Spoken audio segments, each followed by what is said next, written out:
Es la mañana llena de tempestad en el corazón del verano. Como pañuelos blancos de adiós viajan las nubes, el viento las sacude con sus viajeras manos. Innumerable corazón del viento latiendo sobre nuestro silencio enamorado.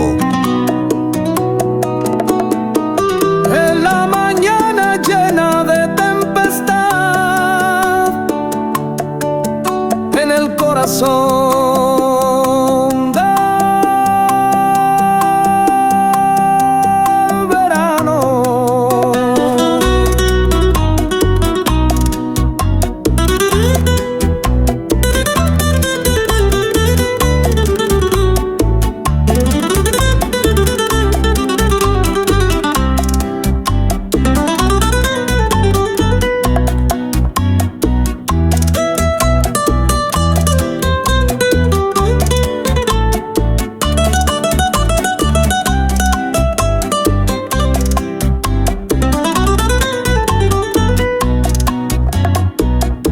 Como pañuelos blancos de adiós viajan las nubes,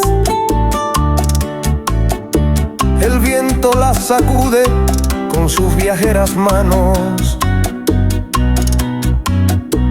Innumerable corazón del viento latiendo sobre nuestro silencio enamorado.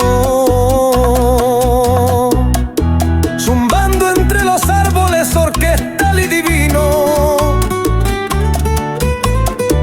como una lengua llena de guerras y de cantos.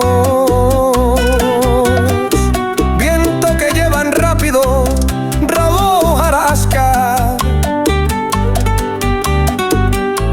y desvía las flechas latientes de los pájaros.